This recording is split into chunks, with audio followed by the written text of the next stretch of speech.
নাই মই ভাবোঁ যে পুলিচ প্ৰশাসনক তেওঁলোকক যি ধৰণে ট্ৰেইনিঙৰ প্ৰয়োজন আছিল চৰকাৰে সেই ধৰণে ট্ৰেইনিং দিয়াত বিফল হৈছে।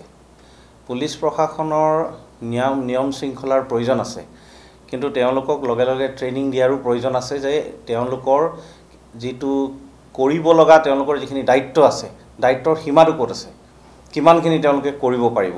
সেই ক্ষেত্ৰত যদি তেওঁলোকক সেই ট্ৰেইনিংটো নিদিয়ে তাৰ ফলতে এনে ধৰণৰ ঘটনাবোৰ দেখিবলৈ পাম। আৰু লগতে যিটো ঘটনা হৈছে সেইটো একেবাৰে গ্ৰহণযোগ্য নহয়, কাৰণ একেবাৰে ৰাজহুৱা স্থান এটাত সেইজনে ডেলিভাৰী বয় হ'ল বুলি তেখেতক যে যি ধৰণে অপদস্থ কৰিছে শাৰীৰিকভাৱে, সেইটো কোনো পধ্যে এটা গণতান্ত্ৰিক সমাজত কোনো ধৰণে সেইটো গ্ৰহণযোগ্য নহয়।